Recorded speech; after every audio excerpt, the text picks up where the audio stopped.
मित्रांनो, थोडं सावध राहा. जर तुमच्या घरामध्ये एखादा लहान मुलगा असला आणि त्याच्यासोबत जर एखादी बाहुली असली आणि ती बाहुली तुम्ही जर त्याला दिली नसली ना, तर ती बाहुली पटकन त्याच्याजवळून घ्या आणि बाहेर फेकून द्या.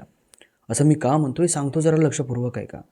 एक मुलगा त्याच्या बहिणीजवळ एक बाहुली बघतो आणि ती बाहुली त्याच्या घरातल्या कोणत्याही सदस्यानं त्याच्या बहिणीला दिलेली नसते. मग तो ती बाहुली उचलतो आणि घराच्या बाहेर फेकून देतो. पण त्या मुलीला ती बाहुली खूपच जास्त पसंत होती आणि ती मुलगी रडू लागली त्या बाहुलीसाठी.